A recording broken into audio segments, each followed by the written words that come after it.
From rejected schoolboy to popular podcaster, Chris Williamson has experienced a wide spectrum of social standing. I'll be taking a look at his core values, personality traits, motivation, and environments that have shaped his life.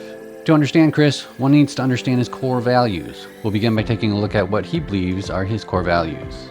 He uses the acronym CASES to list them. So it spells out CASES, C-A-S-E-S. So curiosity, to be curious, to explore myself and the world around me, to meet new people. Adventure, to see new places, do new things. I want to live life to the fullest. S was actually a steal from you about the soul in the game, which was where you'd taken a concept and then reworked it, and it was selfless development. So it was to improve myself, learn how to operate effectively, and then teach others what I have learned. E, excellence, to make the most of minutes. I want to be precise with my thoughts, words, and actions. I want to fulfill my potential. And then the final S was self-care. In order to be everything that I need to be for everyone else, I need to look after myself first and foremost. I'll be returning to that list of values later on, but for now, I want to explain core values in a different sense. In the book, Who Am I?, Dr. Stephen Reese takes all of the values, like the ones Chris mentioned, and consolidates them into 16 categories, using factor analysis. The same type of factor analysis that was used to determine the Big Five personality traits. But instead of personality traits, Dr. Reese focuses on values, or as he refers to them, core desires. The 16 categories are power, independence, curiosity, acceptance, order, saving, honor, idealism, social contact, family, status, vengeance, romance, eating, physical activity, and tranquility. We all value these 16 categories to some extent, but there are likely a few that are extremely important to you. Out of this list, there is one core value that is one of Chris's highest values, if not the highest. A value that has caused him both considerable grief as well as great contentment. It's also one that Chris wishes wasn't a core value in his life, and that value is acceptance. Dr. Reese states the following, quote, "Acceptance, the desire for inclusion, motivates people to avoid rejection and criticism. People who are strongly motivated to seek acceptance tend to lack self-confidence, feel insecure, and show anxiety in social situations. They seek a high degree of acceptance from others. They overreact to criticism, going to unusual lengths to avoid situations in which they might be evaluated." Chris is not a fan. Sometimes they're actually living really, really bad core values. Like, I constantly concern myself with what other people think of me. Behind what other people think of you is the core value of acceptance. However, Chris categorizes acceptance as a bad value. So how can it be one of his highest values? This is because even though Chris may not be fond of it, his genes apparently are. Our core values are genetic. One doesn't choose which core values are most important to them, but rather, they are genetically determined. And with the exception of some slight variation due to age, they are fairly stable throughout one's life. Dr. Reese says, quote, "Because our basic desires have a genetic origin, we tend to have the same basic goals throughout most of our lives. People do not change very much in what they fundamentally desire. Curious children tend to become curious adolescents, who tend to become curious adults. The underlying genes that influence these desires do not change much as we grow older.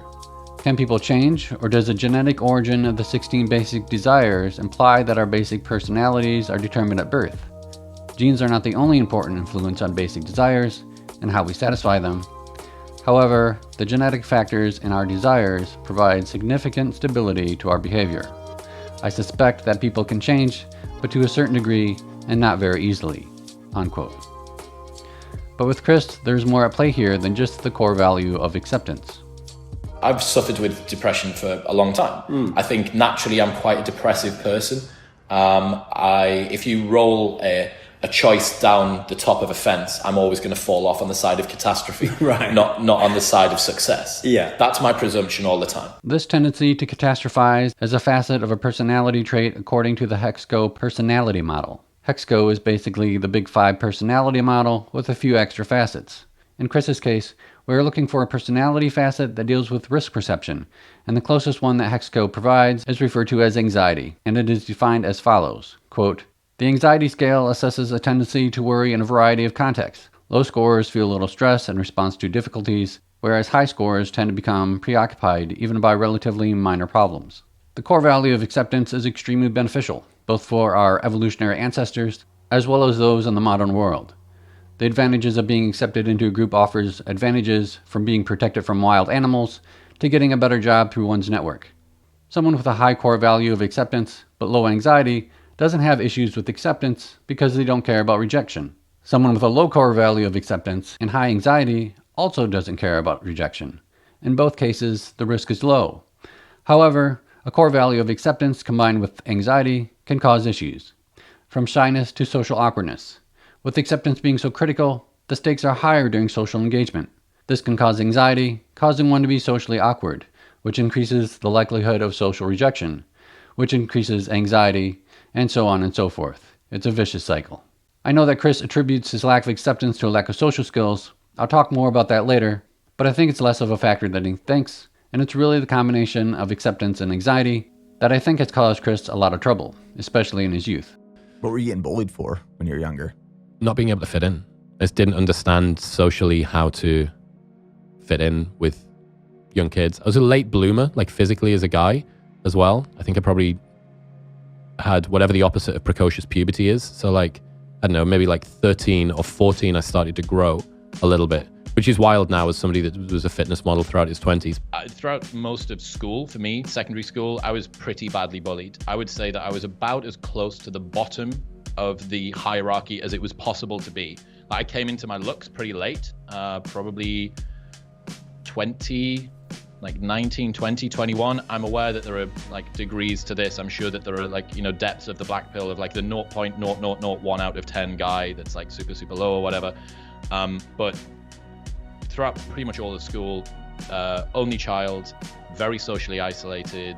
I used to spend lunchtimes for a big chunk of my time in school in my history teacher, Mrs. Wilkinson's classroom, because that was like a safe place for me where I wouldn't get bullied more.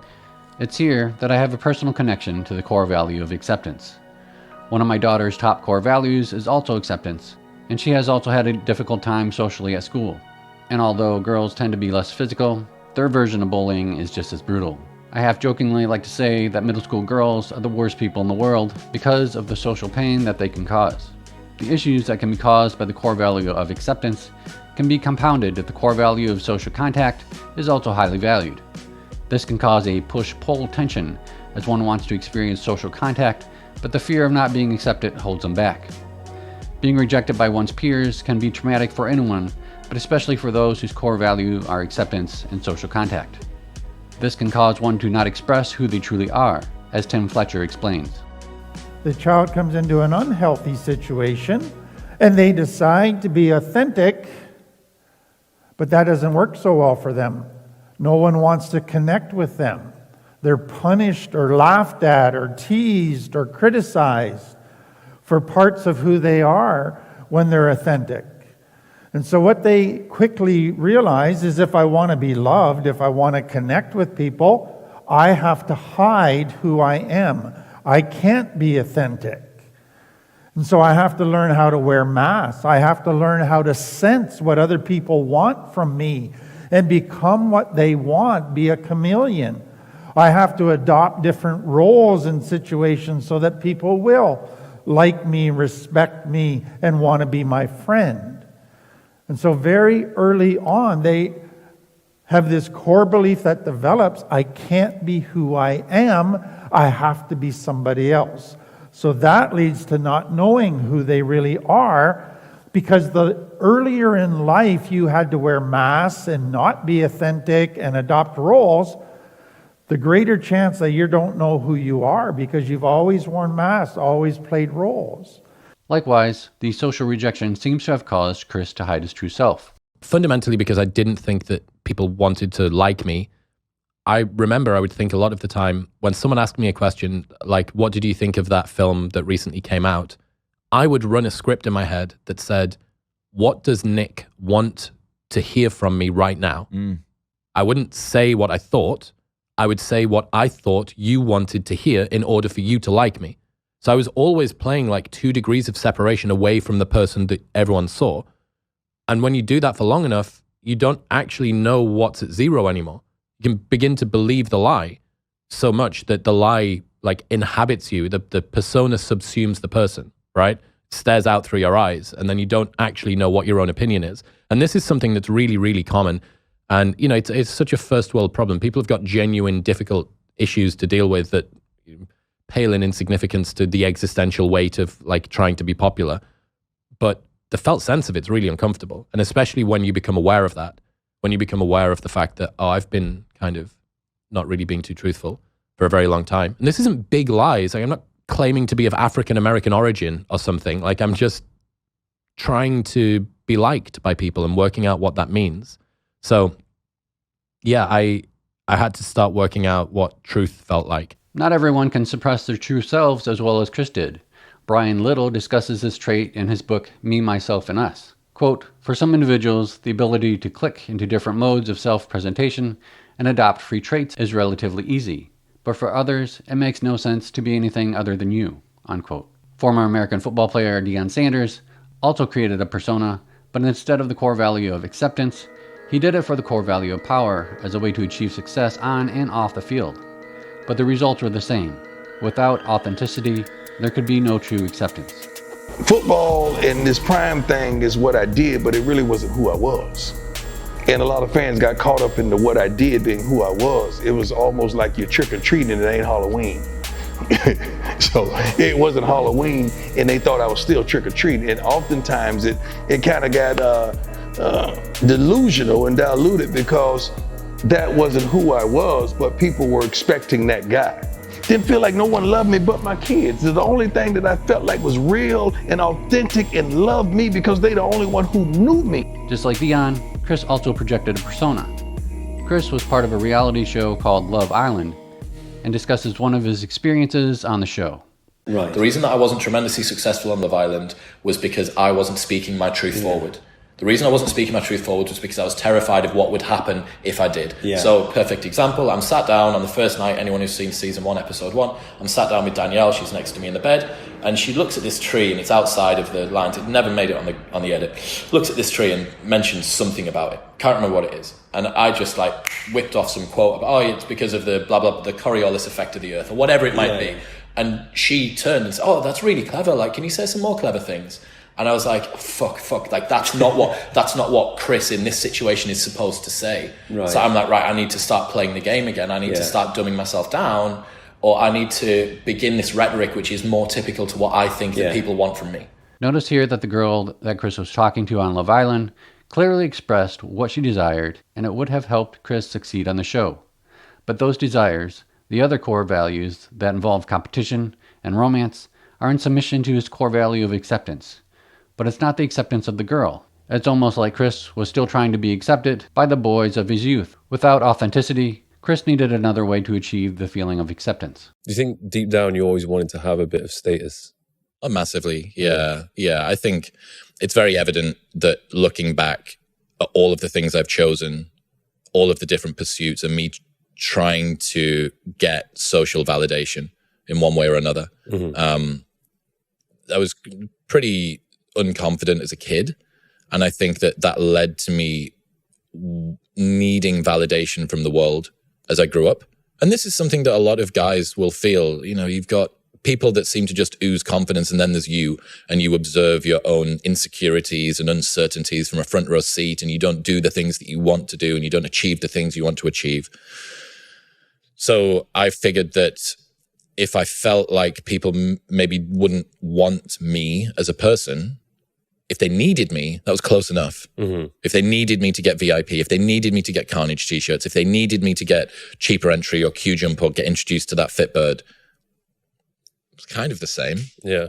But it still doesn't resonate. And Aubrey Marcus says, the persona is incapable of receiving love. It can only receive praise. I think for a long time, I found my sense of self-worth in success in business. This was probably not having tons of success socially when I was younger, and me wanting to prove to the world that I'm worth something, that I can have people need me, that I have monetary success, that I have accolade, that I have renown, prestige, status, that I'm sleeping with the right girls, that I'm spending time with the right friends, that I'm standing on the door of the correct clubs. Like, these were the things that were making me feel like I was worth something in the real world. And that was, I mean, don't get me wrong, it's pretty satisfying. It's pretty good at satisfying you on a surface level. Okay. And it can go for a fair while. And I like rode that until the wheels came off. It's like, right, this will get me clout. This will get me accolade. Clout as in? Clout, renown, status. This is where another core value dynamic comes into play. Core values are used to support other core values. In Chris's situation, his lower core values of power and status attempted to act as a surrogate for his higher value of acceptance. I think my fundamental like framing of who I was people might not like me or want to be around me because of the world I'd come up from, being really unpopular and bullied in school. But if they need me, that's like close enough. Right. That's a close proxy. I see. So if I'm the guy in the front door of the club with all of the VIP bands, You had the power. people need me. Yeah. Now, obviously, this is fundamentally flawed. Like, you don't need to offer people things in return for them liking you or wanting you to be in their life. That's not the way that it works. But for me, I was so convinced that I was flawed and chronically meant to be alone that I needed to be able to offer the world something in order to be accepted in that way. We did really, really well. And I started to attach my sense of self-worth to the success of the business, because throughout most of my childhood, I was pretty sure that I was a loser. Like, I was pretty adamant that I just wasn't meant for success or love or acceptance from the world generally. And it was going to be the world and me, not me in the world. We were never going to be working together. It was always going to be me as an outside observer. And what I found, and again, a lot of young people may notice this, that if they felt discordant in their life for a while, and then they discover something which makes them feel like they belong, or gives them some sense of love or acceptance or praise, they will very quickly see themselves and that thing as fused, because this is the route that I have to being accepted by the world. This dynamic of replacing acceptance with status and power seems to be a common one. It's easy to see how the error could be made. Low acceptance typically equals low status. However, high status doesn't necessarily mean high acceptance. This seems to be such a common error that I've begun to think of it as a cognitive bias. Your genes don't really care if you're accepted, when high status can help you survive and reproduce. In order to emulate those who had status, Chris uses another type of core value. But in order to talk about that, we first have to talk about one of the drawbacks of Dr. Rees's 16 categories. It's important to differentiate between core values that are states of being and core values that are states of doing. Unfortunately, the 16 categories of Dr. Rees consolidates them together. Some we can easily separate out as states of doing, such as physical activity, social contact, and eating. However, we can add a few more basic categories of doing, such as exploring, hunting, sex, observing, creating, competing, caretaking, organizing, and analyzing. Behind these states of doing are the core cognitive skills, which are category formation, pattern recognition, sustained attention, cognitive flexibility, working memory, multiple simultaneous attention, speed of information processing, and response inhibition. Chris has a knack for observation and analysis, and uses pattern recognition to his advantage to learn external cues of those with higher status, then copying those patterns to increase his own status. So I used to obsess over things like the kind of hairstyle that other kids had, or the way that they tied their tie in school, or the type of shoes that they wore, the way that they carried their bag, which shoulder their bag was on, because I was adamant, I would fixate on that. And that would be the reason that they had friends and I didn't, because I couldn't understand why I didn't have friends. What it was that I couldn't socially relate to kids particularly well, because I didn't have a wide variety of social skills. So I struggled. But I was taking this super attentive, like, what is it? What's going on? It's trying to assess. Is it because Stephen wears his watch on his right wrist instead of his left wrist? Is it because of whatever? Because I was trying to diagnose what was going on. I realized a lot that the sort of insights that I've got by being an outsider are very liberating and very enjoyable. But at the time just felt like such a curse. Like, I just didn't fit in. I remember I used to think about how other people dressed, or find bizarre quirks in how groups of people that I wanted them to like me, what I thought it was they were doing that was binding them together as a group. It's like, oh, it's because they were all wearing like skinny jeans and I was wearing loose fitting jeans, or it's because they all walk this way to school, or I walk that way to school, or whatever it might be. And I think that for a long time I was just confused by a lack of acceptance, especially as a young kid. And again, without necessarily a brother or a sister or someone who's kind of either always got your back and or can teach you the common rules of socializing. This copying of behavior seems to be evolutionarily programmed into us in order to gain status, as Will Storr explains. But we're copying everything, and that's the status game. And I remember when I was 8 years old, I was obsessed with this pop star Nick Kershaw. I was completely oh my god, I was and I remember seeing him on TVAM, with his crossing his legs in a certain way. He had his ankle on his knee, and I thought, and I just started doing that. And I didn't know why I was doing it, but I started going to school, just sitting around with my ankle. That's going to be my route to become a world champion pop star. And I didn't know why I was doing it, but that's the programming. We look at people that we want to be like. And I call it the copy, flatter, conform kind of, the copy, flatter, conform process. That's what we want to do. We copy them, we flatter them. Oh, you're amazing. We lavish them with status, and we conform. We do what they tell us to do. And that's kind of a strategy. It's because we want to climb up too, and we're looking at them. They're up there. So if we copy everything they're doing, and we're nice to them so that it'll allow us to be around us, then we'll hopefully rise too. Now armed with some social skills and the ability to emulate what he thought was a popular persona, Chris embarks to university. Arrive at university in Newcastle, and I've been chronically unpopular throughout all of school. Pretty badly bullied, pretty alone, an only child, and just didn't have a squad, didn't have a group of friends, really. Was successful in sports and had a team, but didn't really have a tight group of friends. Got to college, and that was a little bit better, started to come out of my shell a little bit, but still not much. And then you get to uni, and the same as every school kid, you'd go home for summer and you'd be like, I'm going to reinvent myself and I'm going to be the cool kid.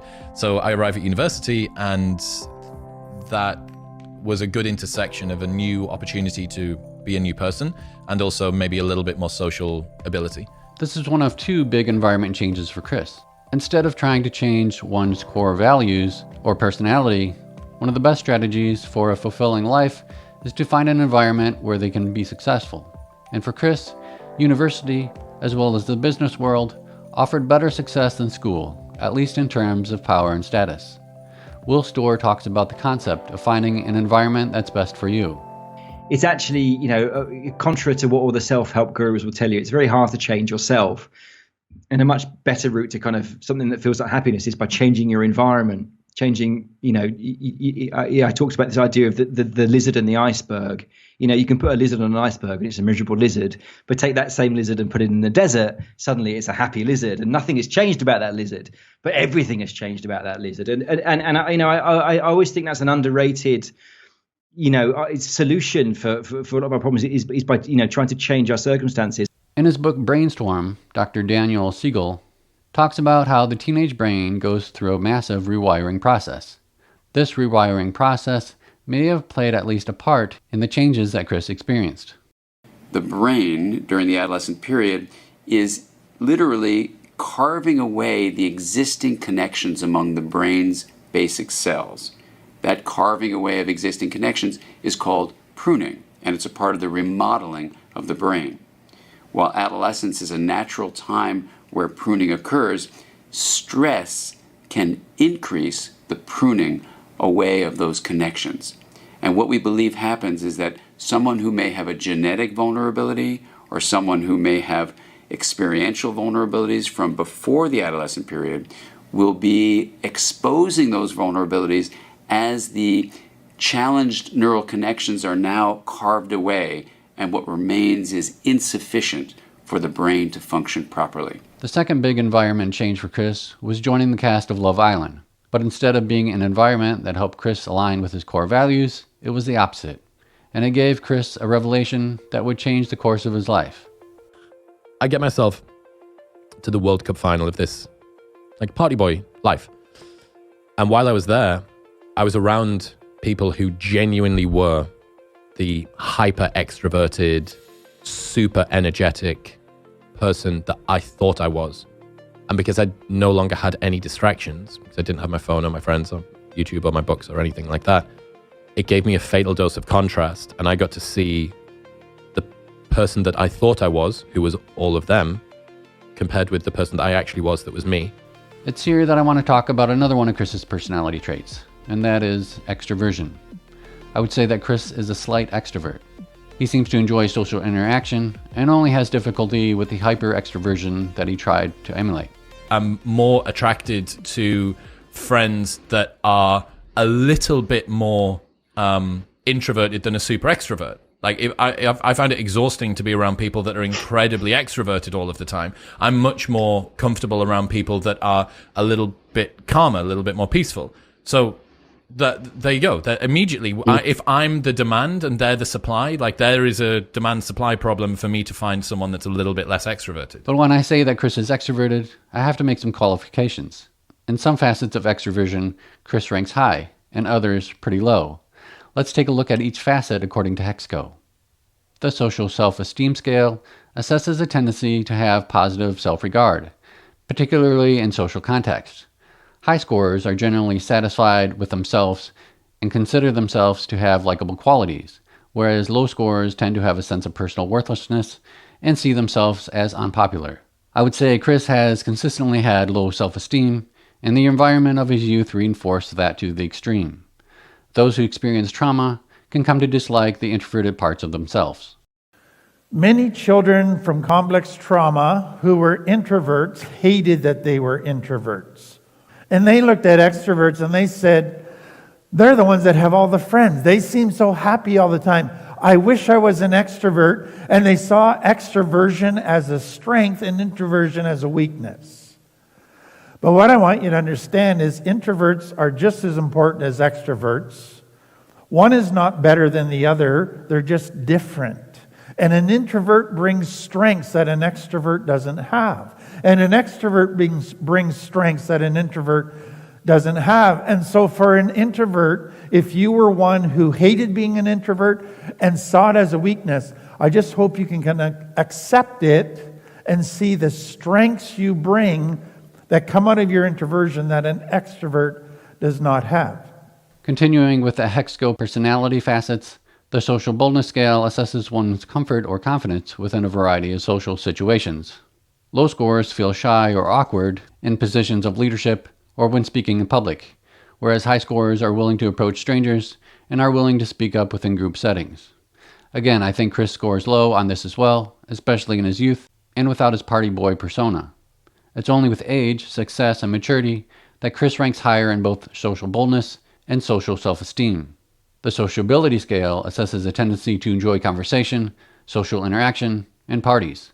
Low scorers generally prefer solitary activities and do not seek out conversation, whereas high scorers enjoy talking, visiting, and celebrating with others. I think Chris scores in the middle here. He seems to generally enjoy the conversations on his podcast, and he seems to need to exercise some discipline in order to allow his guests to have the majority of the dialogue, but also enjoys time alone to reflect and learn. The liveliness scale assesses one's typical enthusiasm and energy.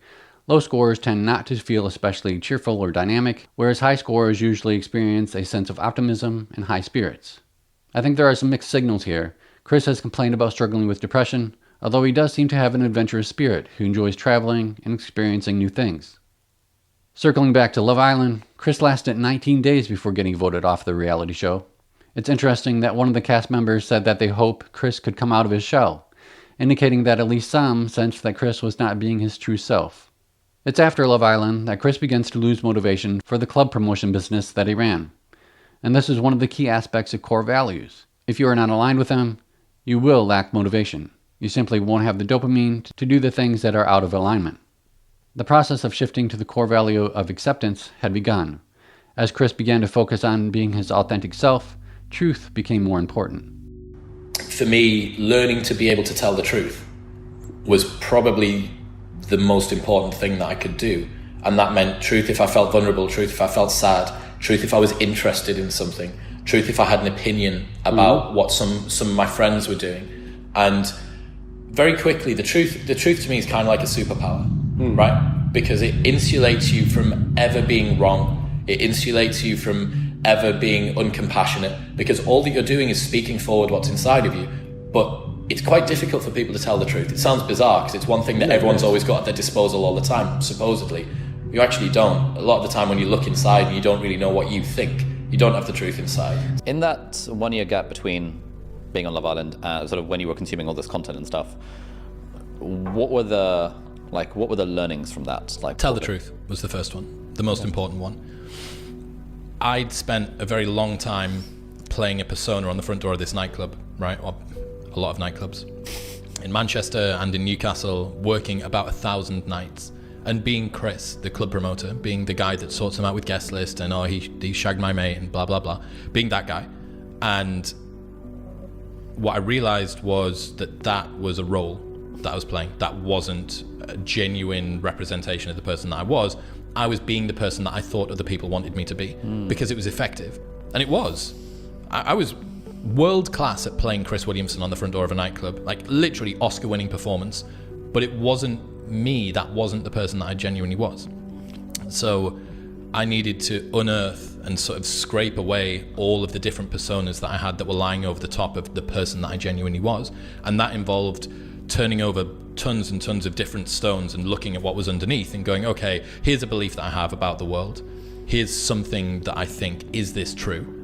And I'd spent so long lying to myself and to other people about what I genuinely wanted and what my values were. Yeah, mate, mint tonight, mate. Yeah, there's loads of birds in there, mate. Yeah, see you later on, mate. Like all of that for a decade, when that wasn't really my logos speaking forward, right? That wasn't my truth coming out of me. It's here that I want to talk about another personality trait. We can think of core values as strategies and some personality traits as tactics to achieve those strategies.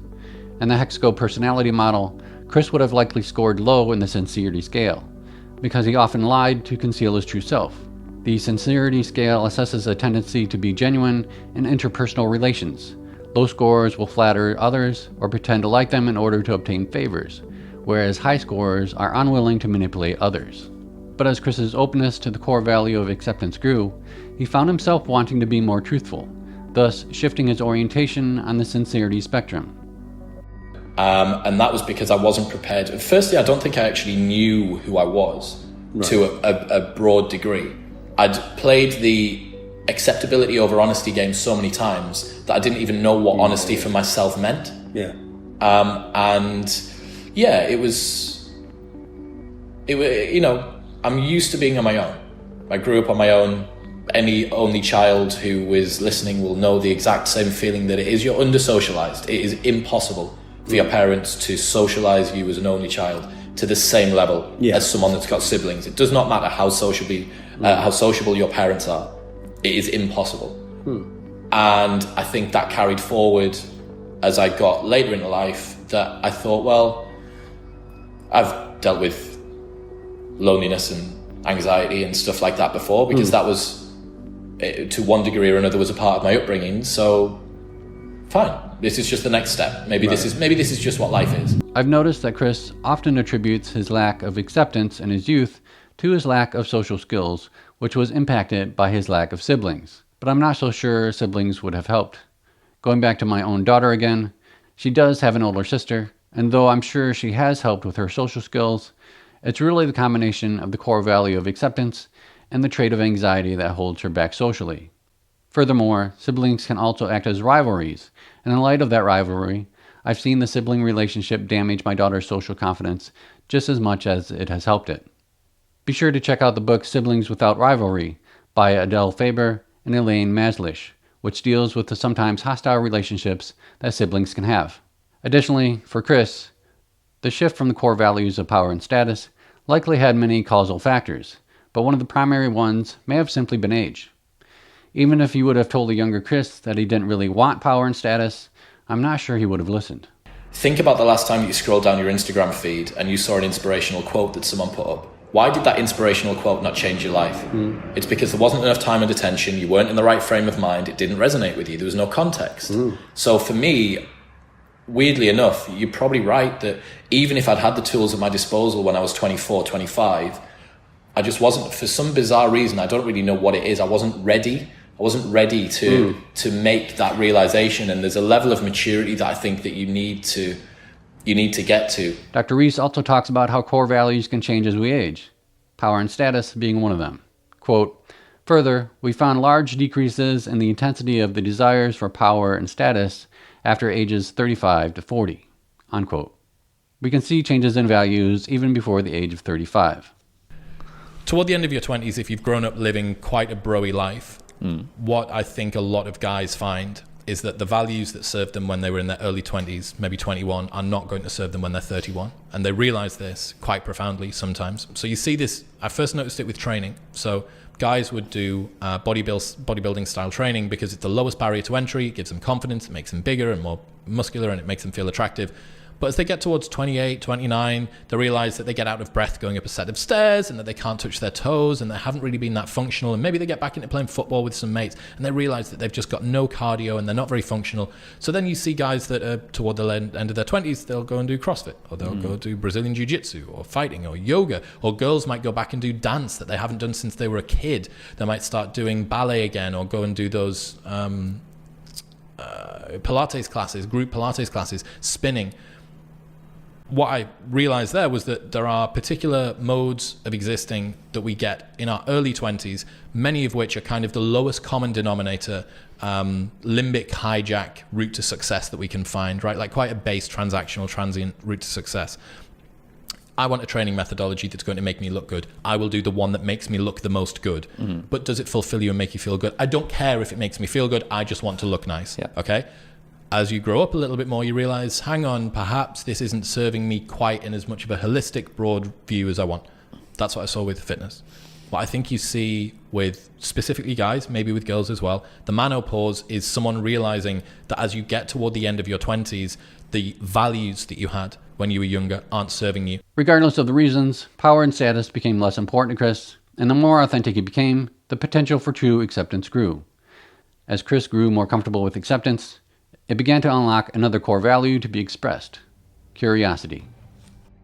If it was me and that curiosity went away, I have no idea what would be left. It is by far, it is weapons grade, pharmaceutical grade, the desire that I have inside to understand myself and the world around me. I'm interested in things. I'm interested in everything. The introspection or the curiosity, it's really curiosity, I think.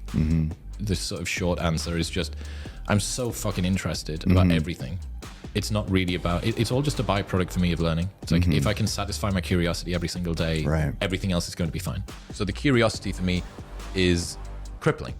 And I want to know about everything, which my desire to learn things is so much stronger than any fear of insufficiency or desire for success was ever going to be, right? That I've just supplanted one toxic type of drive for one incredibly personal, very scalable, leverageable, beautiful kind of drive. As part of his shifting values, Chris launches his podcast, Modern Wisdom. Like Joe Rogan, he's been able to leverage his curiosity to help both himself and others. Curiosity is part of who Chris is. Going back to what Dr. Reese said, core values are genetic. Even when Chris was suppressing the public expression of it, curiosity was still there. He simply can't help it. So what supplies you with curiosity? How do you keep that source alive? I'm not sure. I don't see any other joy. There is no greater joy to me than linking together two concepts that I didn't previously realize worked. Like I'll find something out about the way that social media algorithms work, or the way that this particular star gravity time dilation happens when it goes into a neutron or star or whatever it might be. Like anything, whenever I learn any of this stuff or a little pithy aphorism about life or anything, I adore it and it makes me incredibly happy. But does the core value of curiosity serve an even higher core value for Chris? I think maybe it does, and that core value is idealism. Dr. Reese describes it as the desire for social justice, but I don't think that fully captures the core value. I like to think of it as living the ideal life, or at least striving to live the ideal life. Chris wants to achieve his fullest potential and help others achieve theirs as well. Although his curiosity and other core values may be expressed more publicly, it's the goal of the ideal self that rules them all. Another part of it, I think, stems from an insecurity around not being all that I could be. That you think it's almost a jealousy for an imagined world in which I was fulfilling my potential. So you're self-envious. Yeah, very much so. I think I'd like look at the world I could have if only I wasn't spending as much time on my phone, not getting up until 7. I could be getting up at 6, or I could be going to bed at whatever. I should be reading rather than watching TV, or I should be You're competing with your ego ideal. Precisely. On this point, Chris's highest core value echoes my own, which is you may not be able to live a perfect life, but you can try to live an optimal one. And by optimal, I don't mean increased productivity, like so many other self-improvement gurus focus on. By optimal, I mean achieving your best and most fulfilling life that's unique to you. So with all that in mind, let's take a look at Chris's self-described core values one more time and see how they fit with the 16 core values laid out by Dr. Rees. Remember Chris's acronym of CASES: curiosity, adventure, selfless development, excellence, and self-care. Curiosity is a one-to-one match. Adventure also ties in with curiosity, driving Chris to explore the world. Selfless development, excellence, and self-care, I think all have to do with idealism, being the ideal self and living the ideal life. So now, let me go through and list what I think are Chris's top core values according to the 16 categories of Dr. Rees. One of Chris's top, if not the top core value, is still acceptance, whether he likes it or not. His methods of achieving it over the years have changed drastically, but the desire is still there. What if I'm not good enough? Like, what if this failure is some sort of judgment on me as a person? What if that lack of performance, what if that lack of recognition, what if that lack of actualization, what if that poorly spoken sentence, what if that, all of those things, I'm like, what if I'm not good enough? I'm working through it. What if? Well, if you actually run it down, I mean, it's a completely illogical fear. Like, because the fear is, if I'm not good enough, I'll be cast out and no one will like me and no one will care about me and I'll be on my own and I'll die. Like, that's the embodied sense, right? That's the, like, limbic feeling. But if you actually step in and fact check it, you go, nothing. But overcoming the way that you feel when that thing happens and actually allowing yourself to have that equanimity to be like, I'll be fine. Like, there's nothing to worry about. There is still a lot of, not a lot actually, but there is a desire for validation, for acceptance, for status and renown. But that's actually fallen away an awful lot as I feel more fulfilled by the work that I do. And this is the beautiful intersection of when you do something which you're genuinely proud of doing and that you enjoy yourself. If you do that, the desire for external validation, you don't even need to deprogram it that much. It just falls away. Speaking from, the perfect version of me, that voice, that negative voice comes in a few times a week. It reminds me that I'm not supposed to be here. I'm not who I pretend to be, but it's getting quieter and quieter and quieter. And I think it's getting quieter because I have a stack of undeniable proof that I'm supposed to be. The best way to achieve acceptance is to find an environment where you're accepted for who you truly are. No longer in the hostile environment of school, and no longer the fake party boy, Chris has put together a track record of putting his true self out there and being successful and accepted. I've already talked about Chris's desire to achieve his ideal self, and I think idealism is one of his top core values. Curiosity as well is a top core value. And although not a hyper extrovert, Chris does seem to value social contact. Power and status no longer play the role they once did in Chris's life, but I think they are still highly valued by Chris. Independence is also an important core value for Chris.